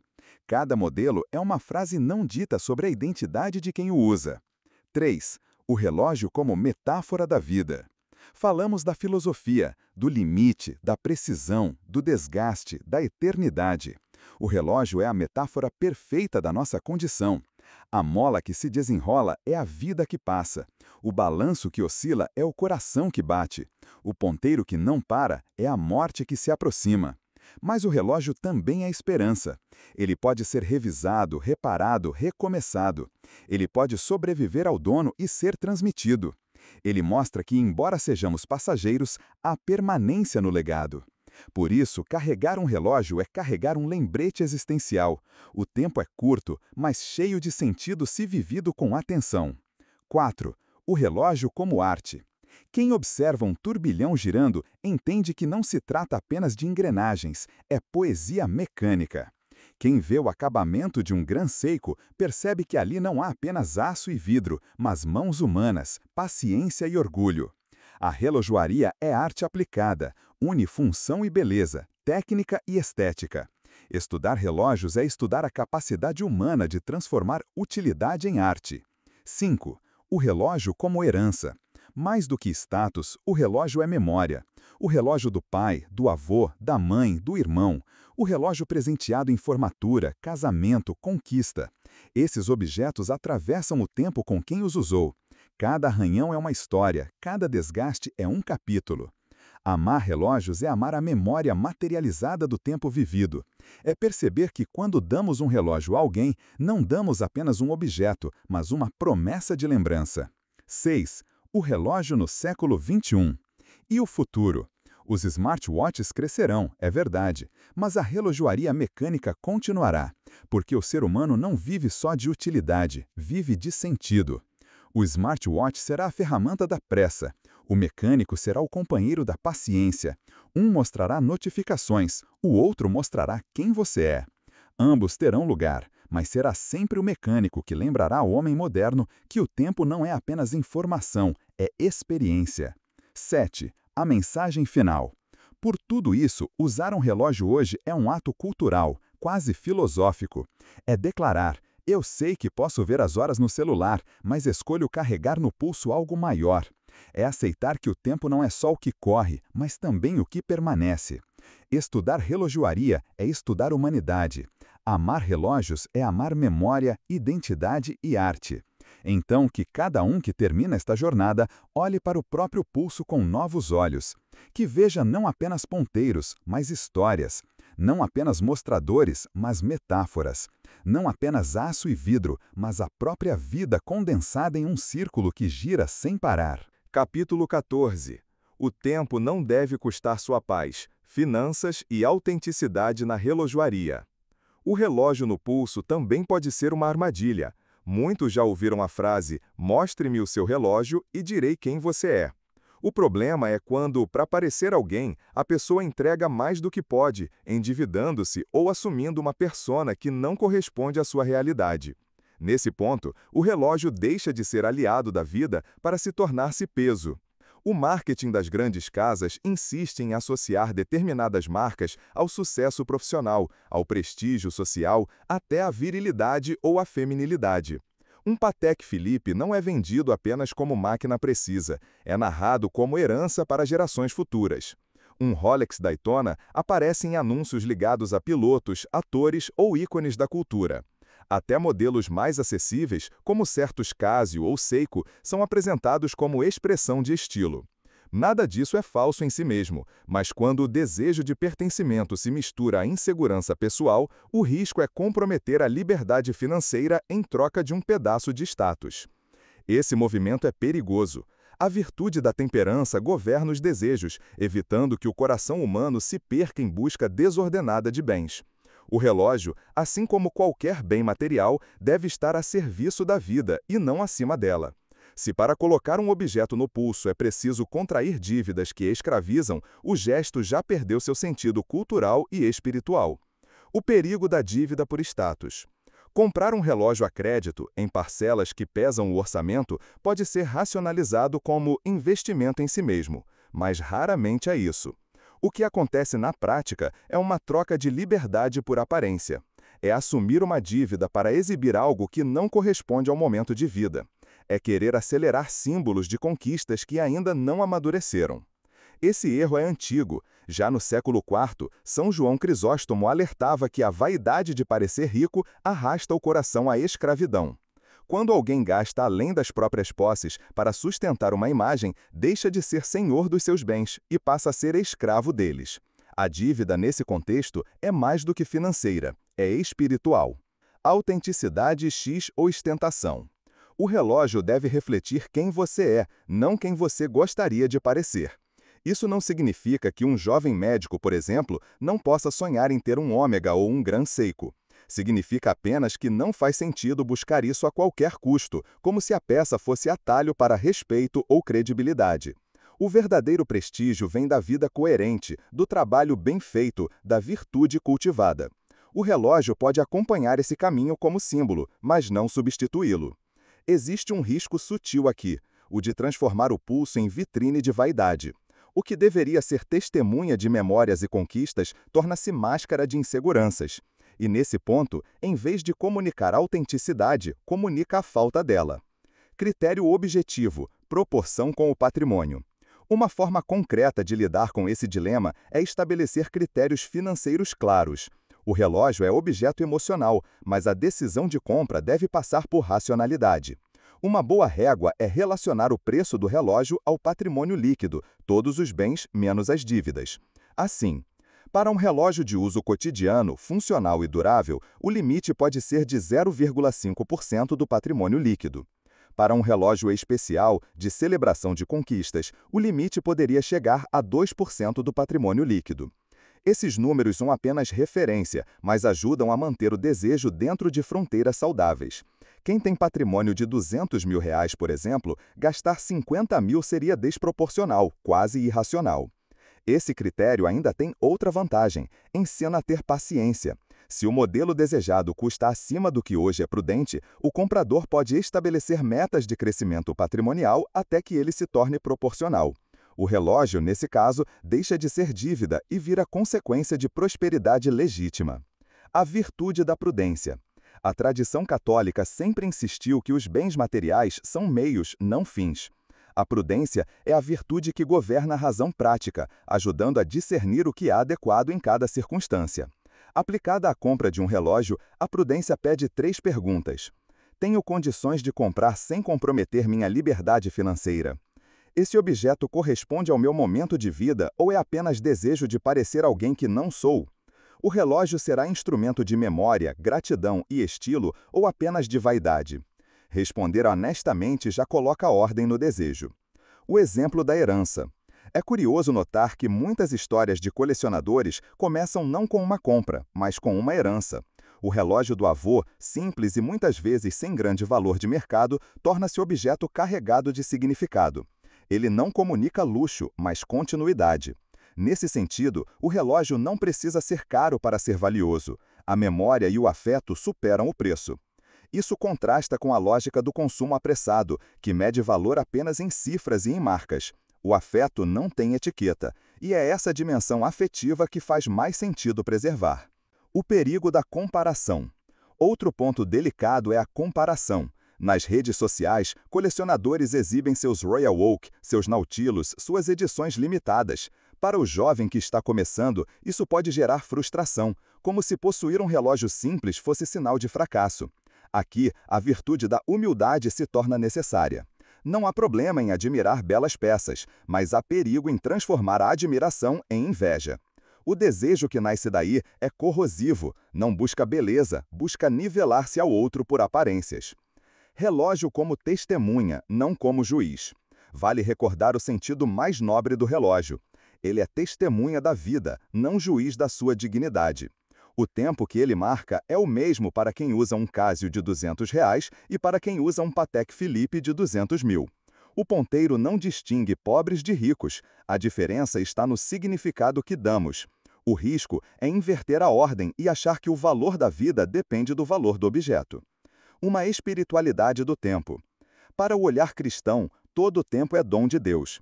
O relógio pode ajudar a viver essa espiritualidade se for usado como lembrete de que cada hora é oportunidade de amar, trabalhar, servir, crescer em santidade. Nesse sentido, o relógio mais coerente não é o mais caro, mas o que mais nos ajuda a viver com consciência. Há monges que usam apenas relógios simples, resistentes, sem qualquer sofisticação, e ainda assim vivem a dimensão mais elevada do tempo. Cada batelada do sino ou cada tic-tac do pulso é chamado a oração. Isso mostra que o relógio pode ser instrumento de disciplina espiritual, mesmo quando custa pouco. Tempo e verdade. O relógio que você carrega no pulso deve contar mais sobre sua verdade do que sua conta bancária. Se ele é fruto de dívida, de ostentação, de insegurança, ele revela um descompasso entre quem você é e quem gostaria de parecer. Se, ao contrário, é fruto de escolha prudente, proporcional ao seu patrimônio, ligado a memórias ou conquistas, então ele se torna símbolo autêntico da sua história. O tempo não deve custar sua paz. Um relógio pode ser objeto de beleza, de memória, até de investimento, mas nunca deve ser peso que roube liberdade. A medida do valor não está na etiqueta da boutique, mas na harmonia entre o objeto e a vida de quem o usa. O ponteiro que gira não pergunta se você tem Rolex, mas se você está vivendo bem o tempo que lhe foi dado. E essa é a única contabilidade que permanecerá quando todos os relógios do mundo pararem.